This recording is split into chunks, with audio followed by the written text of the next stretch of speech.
শুভ দুপুর বন্ধুরা, কোচবিহার জেলার ছোট্ট একটি গ্রাম থেকে আমি মিতু সবাইকে আরও একবার স্বাগত জানাচ্ছি নতুন একটি ভিডিওতে। বন্ধুরা, আজ কিন্তু অম্বুবাচী ছাড়বে, যার কারণে প্রত্যেকটা বাড়িতেই কিন্তু পুজো আর্চা হবে। এই কদিন যেরকম ঠাকুর পুজো বন্ধ ছিল, আজকে পুজোটা আমার অনেকটা দেরি হয়ে গেল, কারণ সকালবেলা ঘুম থেকে উঠেই তো পাকা ঘরগুলো মুছেছি, কিন্তু বাবার এই কাঁচা ঘরটা, ঠাকুর ঘরটা, এগুলো মুছতে কিন্তু আমার এই দুপুরবেলা হয়ে গেছে। কারণ কি, বাচ্চাগুলোকে খাইয়ে দাইয়ে রান্নাবান্না করে ঘুম পাড়িয়ে তারপরে এই ঘরগুলো মুছেছি। আর দেখবে, কদিন যখন একটানা পুজো বন্ধ থাকে, তারপরে কিন্তু ভালো করে মোছা খোঁচা করে তারপরে পুজো দিতে হয়। তারপরে এই ঠাকুরের আসনটা ভালো করে সার্ফ দিয়ে মুছেছি, সব ঠাকুরগুলোকে বাইরে বের করে ভালো করে ধুয়েছি। ওই যে ধুয়ে বলতে ওই আমাদের যে ঠাকুরের গামছা আছে, ওই গামছা দিয়ে গঙ্গা জল দিয়ে ভালো করে ঠাকুরগুলোকে মুছে নিয়েছি, ফুল তুলেছি। অনেক লেট হয়ে গেছে আজকে পুজো দিতে, সেই জন্য 2বার স্নান করা হয়েছে। তো দেখো, ঘট বসিয়ে নিলাম, যদিও বা আজকে কিন্তু বৃহস্পতিবার না, কিন্তু সবাই বলছে ঘট বসিয়ে পুজো দিতে। আমি শুনলাম আর কি, সবার কাছে এত তো আর কিছু জানি না। সবাই বলল, বড়রা আর কি, পিসি শাশুড়ি ছিল পাশের বাড়ি, পিসি শাশুড়িকে জিজ্ঞেস করলাম, তারপর জেঠিমাকে জিজ্ঞেস করলাম, তো বললে হ্যাঁ, ঘট বসিয়ে পুজো দেওয়া কিছু হবে না, এতদিন যেহেতু বন্ধ ছিল পুজো, তো সেইভাবেই পুজো দিচ্ছি আর কি। আর অনেকটাই লেট হয়ে গেছে, কিন্তু কিছু করার নেই। আসলে যেরকমভাবে আমাদের এখন বাচ্চাগুলো চালাবে, সেইভাবেই চলতে হবে। এখন ওদের মতমতে আমাদের চলতে হয়, কিছু করার নেই। তো যাই হোক, এদিকে পুজোটা দিয়ে নিচ্ছি। আজকে খুব শান্তি লাগছে, অনেক দিন পর একদম ঘর দৌড় পুরো সব ভালো করে মোছা গোছা আর পুজো দিতে বেশ ভালো লাগছে। তো এদিকে দেখো, এই যে সুন্দর করে পুজো নিয়ে দিলাম। আর কি সুন্দর ধূপের গন্ধ বেরিয়েছে। এই কয়েকদিন বাড়িটাতে যেরকম ধূপের গন্ধ ছিলই না, এখন কি সুন্দর গন্ধ বেরিয়েছে। ফুলগুলো যেন মজেই গেছে, কারণ ওই যে সকালবেলা ফুলগুলো তুলে রেখেছি আর এই মাত্র পুজো দিলাম। তো যাই হোক, ঠাকুরও হয়তো বা বুঝেছে আমার পরিস্থিতি এরকমই। এখন কি করব বলো, আমার ইচ্ছে থাকলেও সকাল সকাল পুজোটা আজকে দিতে পারলাম না, কারণ মোছা গোছা ধোয়া পাগলাই সমস্ত কিছু করে তারপর তো দিতে হবে, তাই না বলো? তো যাই হোক, এইভাবেই দিচ্ছি। ভগবানকে বলছি, ঠাকুর বাচ্চাগুলো বড় হয়ে যাক, পরে আমি শান্তির মতো পুজো দিতে পারবো। কিছুদিন ধরেই ভিডিওতে আসছিলাম না, এটা নিয়েও সমস্যা। আসলে এটা সমস্যা, হ্যাঁ সমস্যা বলা যেতে পারে। মানে আমি কেন ভিডিওতে আসছি না, তার কারণটা খোঁজার জন্য, কারণটা জানার জন্য চেষ্টা করছে না কেউ, কিন্তু বলে দিচ্ছে যে তানিশ ভিডিওতে আসছে না এই কারণেই, ড্যাশ ড্যাশ ড্যাশ, মানে মুখে আনতে চাই না। আমি কেন আসছিলাম না সেটা আমি জানি। আসলে ভিডিওতে এসে না, এই যে আসতে চাচ্ছিলাম না এই জন্যই যে আমি আসলেই কিছু বলতে বাধ্য করাবে আমাকে। ছিলাম না, সেটা নিয়ে অনেক দেখলাম কমেন্ট আসছে যে তানিশ এই তানিশ সেই। সেখানে অবশ্য অনেকে গিয়ে রিপ্লেও করছো, যে মানে একদম যথাযোগ্য রিপ্লে করছো। সেখানে আমার আর কিছু বলার প্রয়োজন রাখি না আর কি আমি, কারণ ওর যোগ্য উত্তরও পেয়ে গেছে। তো আমি চাইনি যে আমি আবার ভিডিওতে এসে এইসব কথা বলতে হবে আমাকে, আমি চাইনি। কিন্তু কী করব, মানে তোমরা এত ভালো ভালো কমেন্ট করছো, মোটিভেট করছো আমাদেরকে একটা সুন্দর জীবনযাপন লিড করতে বলছো, কিন্তু তারপরে কিছু মানুষ এসে, কালকে তোমরাই অনেকেই কমেন্ট করেছিলো যে মানুষের খেয়ে দিয়ে কাজ নেই, যে এসে মানুষ এত খারাপ কমেন্ট করতে পারে কী করে। আসলে কি বলবো, এই বিষয়ে আমার কিছু বলার নেই। আমি জানি আমি ভিডিওতে আসলাম, এসে এই যে কিছু কথা বলবো, আমার যারা ভালোবাসে আমাদেরকে তাদের খুব খারাপ লাগবে যে তানিশদা তোমাদেরকে এতবার করে বলা হয় যে সব কিছু ভুলে যাও, দূরত্ব তৈরি করে নাও, নিজেদেরকে একটা জায়গায় আবদ্ধ করে নাও। অনেক কমেন্ট আসছে, কিন্তু এটা আমার মনের কথা না। তোমরাই কিন্তু যারা আমাদেরকে ভালোবাসো কমেন্ট করে যাচ্ছ যে দাদাভাই সব ভুলে গিয়ে তোমাদের 2 বাচ্চা, তোমার পরিবার নিয়ে তুমি সুখে থাকো, তুমি মিতুকে ভালো রাখো। এটা আমার কথা না, তোমাদের কথা। তারপরেও কিছু ওই যে 2-1 জন এসে যা করে এখন, যার জন্য ভিডিওতে আসলাম। আর শুধু ভিডিওতে কেন, মানে ভিডিওতে আসলাম মানে যে আমি ঘর থেকে বেরোচ্ছি না, বা হচ্ছে গিয়ে বাইরে বেরোচ্ছি, বা ঘর থেকে, মানে কথাটা শুনে এমন মনে হলো যে আমি কোনো পাপ কাজ করে ফেলেছি, কোনো খারাপ কাজ করে ফেলেছি, চোর করে ফেলেছি, দোষ করে ফেলেছি, বড় মহাপাপ করেছি, যার জন্য আমি ঘর থেকে বেরোতে পারছি না, বা হচ্ছে গিয়ে আমি ভিডিওতে আসতে পারছি না, লজ্জায় বা কিছু একটা হবে এরকমটা ভাবছে তারা। আমি যাচ্ছি, 2-1 দিন তো বাড়িতেই ছিলাম, মানসিকভাবে খুব ভেঙে পড়েছিলাম। যাকে লাস্ট অবধি এটাই ভাবলাম, তোমাদের কমেন্টগুলো দেখে আমি উৎসাহিত হলাম যে না, আমার ভালো লাগলো যে সত্যি তো আমি মানুষের জন্য কেন নিজের দুটো ছোট বাচ্চা আছে তাদের কেন ক্ষতি করতে যাব, আমি নিজের জীবনকে কেন কষ্ট দিতে যাব না। অনেক মোটিভেশন ভিডিও দেখলাম, যারা কি বলবো, মানে খুব মানিগুণী মানুষ কিছু আছে যাদের ভিডিও আমি সবসময় দেখি, আরও মনোযোগ দিয়ে শুধু 2টা দিন এভাবেই নিজেকে সময় দিলাম। মানসিকভাবে একটা স্ট্রং মেন্টালিটি নিয়ে তৈরি, মানে আমি একটা জায়গায় এসেছি এখন। যদিও মৃত্যু পারবে না আমার এই জায়গায় আসতে। বাবা তুমি পেন্টু পরে এসে যাও, এদিকে দেখা যায়। তো এই জায়গার থেকে না আমি আর নিচে নামতে চাই না। বাবা দুষ্টমি করে না, বাবা যাও, তুমি চান করছো, যাও। তোমাকে লাগাই দেই আমার সোনার। এই যে আরেকজন চলে আসছে, একজন গেল আরেকজন চলে আসলো। তুমি কিছু করবো আমাকে, করো। হ্যাঁ একজন এসে মাথা ধরলো আর একজন এসে বাড়ি মারছে। যাকে কি বাবা কি মিষ্টি ভাবে তাকিয়েছে, দেখো দেখা যাচ্ছে না।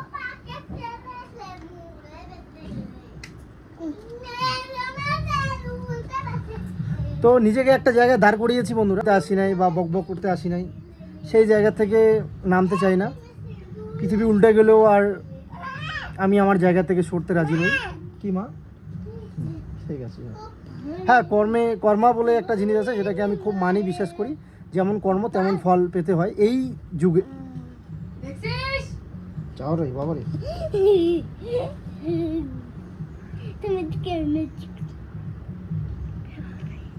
আর এমন না যে কালকে ভিডিওতে মিতু তেমন কিছু বলেছে বা কন্ট্রোভার্সিয়াল কিছু কথা তুলেছে, এমনটা নয়। তারপরেও কিন্তু কিছু নর্মাল ভিডিও আর কি, তারপরেও কিন্তু অনেক কমেন্ট আসছিল। আমার যেটা মনে হয়, আমরা এখন যাই দিব না কেন,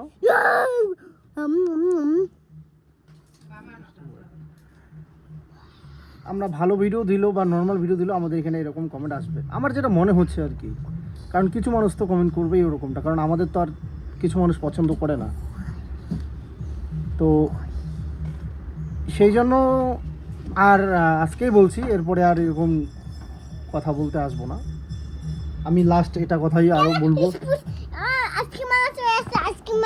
মিতুকে বলেছি যে তুমি ভিডিও করো, আমি আমার মতো থাকি। আমি এদিক সেদিকে একটু ঘোরাঘুরি করে মনটা ভালো করার চেষ্টা করলাম। তবে তোমরা যেভাবে মাঝে মাঝে কমেন্ট করো, তারপরে যেহেতু বলো, আমি একটা কথাই বলবো, আমি তো খারাপ ছেলে, অযোগ্য ছেলে। তো আসলে আমার যেটা মনে হয়, আর আমার মা বাবা যে আমার কন্ট্রোলে চলে বা আমার কন্ট্রোলে আছে বা কোনো দিন ছিলেন, একদমই নয়। সেটা তোমরা হয়তো ভিডিওতে দেখে বুঝতে পারো, বা যা মানে এমনটা নয় যে আমি বলবো যেটা সেটাই করবে। আমি যেখানে বসতে বলবো সেখানেই বসবে, আমি যেখানে উঠতে বলবো সেখানেই উঠবে। তো আমি যেহেতু খারাপ ছেলে, তা খারাপ ছেলের জন্য বাবা মার আশা করি সেরকম টান মায়াবোধ থাকে না, আমার যেটা মনে হয় আর কি। যদি আমি খারাপ ছেলে যেহেতু, তাহলে আমার নামে সত্যটাই বলে দিতে পারতো। আমি এটা রিকোয়েস্ট করি আর কি, আমি বারবার বলেছি, বারবার করেছিও রিকোয়েস্ট মাকে, যে যেহেতু আমি খারাপ ছেলে, আমার বিষয়ে যেটা সত্যি সেটাই বলে দেওয়া দরকার ছিল, বা এখনও এই কথাটা বলবো এবং আজীবন বলবো। তারপরে যদি আমাকে মানুষ খারাপ বলে এসে, ওই কি বলবো, তারপর বললেও আমার কোনো যায় আসে না। কারণ আমার পাড়া প্রতিবেশী, আমার গ্রামবাসী, আমি আবারও বলবো এটাই সত্যি, তারা জানে আমি কেমন ছেলে, তারা যথেষ্ট রেসপেক্ট করে। আমি এখন যদি নিজে নিজে এই সব কথাগুলো বলবো, মানে শুনতে ভালো লাগবে না। হ্যাঁ, আর যদি তেমনটাই হতো, আমি আরও একবার বলতে চাই, যদি আমি ওরকম খারাপ ছেলেই হতাম ড্যাশ, তাহলে আমাকে দিয়ে এতদিনে অনেকবার বসাবসি হতো, বা আমার নামে অলরেডি 2-একটা কেসও হয়ে যেত আর কি। কারণ ওরকম গ্রামে যদি ওরকম একটা ছেলে থাকে না, যদি আমি মাতালও হতাম আর কি, ওই রাস্তাঘাটে মাতলামি করা, মানুষ বাড়িতে ঝগড়া ক্যাচাল করা। এতদিনে আমার জেঠু, কমসে কম আমাদের বাড়ির দুই বাড়ির একটা বয়স্ক মনে হয় জেঠু, বাবা এরকম এটা বলে দেই, তিনি যেহেতু বয়স্ক আমাদের দুই বাড়ি, তিনি এতদিনে আমার জন্য একটা স্টেপ একটা স্টেপ নিতেন, কিন্তু কোনো স্টেপ নিতে দেখা যায়নি বা নেয়নি, তাই না? কারণ আমি যদি ওরকমটাই করতাম, এতদিনে কমসে কম আমাকে নিয়ে বসা হতো দু চার। একটা পাড়ায় একটা গ্রামে ওরকম যদি মাতাল ছেলে থাকে বা তার বাবা মার সঙ্গে খারাপ ব্যবহার করে, বা তাকে নিয়ে গ্রামের পরিবেশে বা পাড়ায় ওরকম কি বলে মানে ওই রকম ছেলেকে গ্রামে কিন্তু মানে না রাখাটা পরের কথা, কিন্তু বোঝায় সমাজ বা হচ্ছে পঞ্চায়েত প্রধান নিয়ে তাকে বসানো হয়, তাকে নিয়ে বসা হয়, মিটিং করা হয়। তো এরকমটা কোনো কিছু আজ পর্যন্ত তোমরা দেখতে পাওনি বা আমার সাথে হয়ওনি, আর হবেও না, হওয়া তো অনেক দূরের কথা। হ্যাঁ, কারণ আমি যত সামাজিক কাজ করেছি, আমি যত সামাজিক কাজের সঙ্গে যুক্ত, আমার তো মনে হয় না, কি বলবো, নিজের কথা নিজে নাই বলি, কাজে প্রমাণ দেওয়াটা খুব আবশ্যিক। আমি এখন থেকে চেষ্টা করব আমার জীবনে ভালো কিছু করার, যতটুকু করেছি তার থেকে আরও দ্বিগুণ ভালো কাজ করার। কাজের মাধ্যমে আমি পরিচয় দিতে চাই যে তানিশ কেমন ছিল আর কেমন আছে এই অবধি। আমি কাজের মাধ্যমেই পরিচয় দিতে চাই। যেগুলো আমাকে নিয়ে তোমরা বলো, এগুলো অনেক দূরের কথা। লোকালে এসে তোমরা যদি খবর নাও, তাহলে আসলে তোমাদের চোখ উল্টে যাবে। আমি এতটুকু তোমাদেরকে গ্যারান্টি দিয়ে বলছি। তো কথাগুলো বলছে, তোমাদের বিশ্বাস অনেকেরই হবে, অনেকেরই হবে না। আমি তোমাদের একটা কথা বলি, তোমরা যখন আমাদের এদিকে আসবে, যদি কোনো দিন আমাদের এদিকে ঘুরতে আসো, হয়তো আমাদের বাড়িতে ডিরেক্টলি চিনতে পারবে না, বা জিজ্ঞেস করতে আসবে, তো প্রথমে বলবে যে তানিশ কিন্তু অনেকে চিনবে না, তরুণ বলবে। তারপরে এসে তোমরা জিজ্ঞেস করবে, আমার গ্রামটা তো অনেক বড় বা পাড়াটাও তো অনেকটা লম্বা, এসে বলবে যে তরুণের বাড়ি কোনটা, দু একটা কথা জিজ্ঞেস করবে, করার পরে বলবে যে তরুণ ছেলেটা কেমন। তো আমি যদি ওরকম ছেলেই হই, তাহলে নিশ্চয়ই বলবে যে না, ছেলেটা ভালো না, ছেলেটা এরকম। তো একদিন আসার তোমাদের কাছে আমি সবার কাছে রিকোয়েস্ট করলাম, একদিন এসো আমাদের এদিকে ঘুরতে, আমাদের বাড়িতেই এসো, আর একটু সার্ভে করো। হ্যাঁ, তাহলে হয়তো যে দুধ কা দুধ পানি কা পানি হওয়ার একটা ব্যাপার থাকবে। হ্যাঁ, আমার বাড়ি ঘোরাও হবে, আমার গ্রামটা দেখতেও পারবে। আমি জানি আমার মুখের কথা এগুলো বিশ্বাস তোমাদের হবে না। স্বয়ং উপরে ঈশ্বর আছে, ভগবান আছে, আল্লাহ আছে, সবার প্রতি আমার দৃঢ় বিশ্বাস আছে, তাদের উপর আমি আস্থা রাখি। এতটুকুই বলি, নর্মাল ভিডিওই আসবে, কাউকে নিয়ে কিছু বলার আর আমার প্রয়োজন নেই। আমি যেহেতু খুব স্ট্রংলি, খুব নিজেকে কি বলবো, মানে অনেক করে আমি নিজেকে একটা জায়গায় বেঁধে রেখেছি। বাবা পাহাড়ে নিয়ে যাবে না সমুদ্রে নিয়ে যাবে? বলো বাবাকে, বলো বাবা পাহাড় যাবো না সমুদ্র যাবো? বলো। পাহাড় যাবো। পাহাড় যাবা? বাবাকে বলো কবে নিয়ে যাবা? বাবা কবে নিয়ে যাবো বুঝিস? তুমি আগে বড় হয় তারপরে নিয়ে যাবো। আর যারা আমাকে নিয়ে অলরেডি তোমরা ভেবেই নিয়েছো যে, বা হয়তো বা অনেক ভিডিও হয়েছে, আমি কারো ভিডিও দেখিনি, কিন্তু আমি প্রথমে ওই দেবাশ্রীদির একটা ভিডিও দেখেছিলাম, যেটাতে আমি কমেন্ট করেছি। এরপরে কিন্তু আমি কারো ভিডিও দেখার সময় পাইনি, বা হচ্ছে আমি ভিডিও দেখিও নি। আমার মোবাইলে ডেলি ব্লগ রিলেটেড বা সেই রকম রিলেটেড কোনো ভিডিও আসে না আমার ব্রাউজ হিসেবে। যাই হোক, হয়তো বা হয়েছে, মৃত্যুর মুখে শুনেছিলাম। ও আমাকে বলেছিল যে হ্যাঁ অনেক ভিডিও হয়েছে, হয়তো ভিডিও দেখে নাই, কিন্তু থাম্বনেল আর টাইটেল দেখেছে।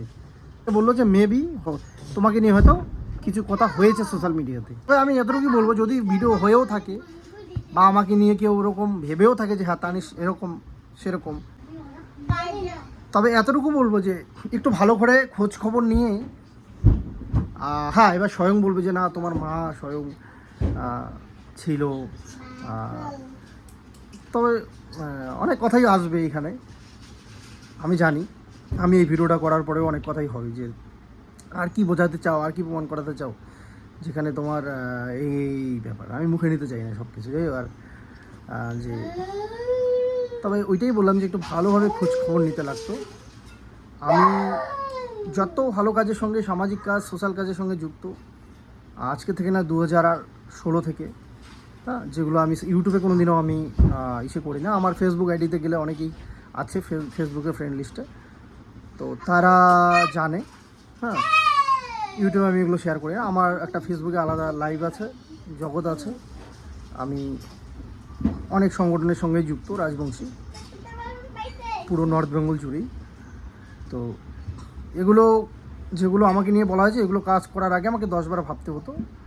আর একটু যদি ভালো করে খোঁজ খবর নিয়ে আমাকে এগুলো বলা হয় তাহলে আমি খুব খুশি হব।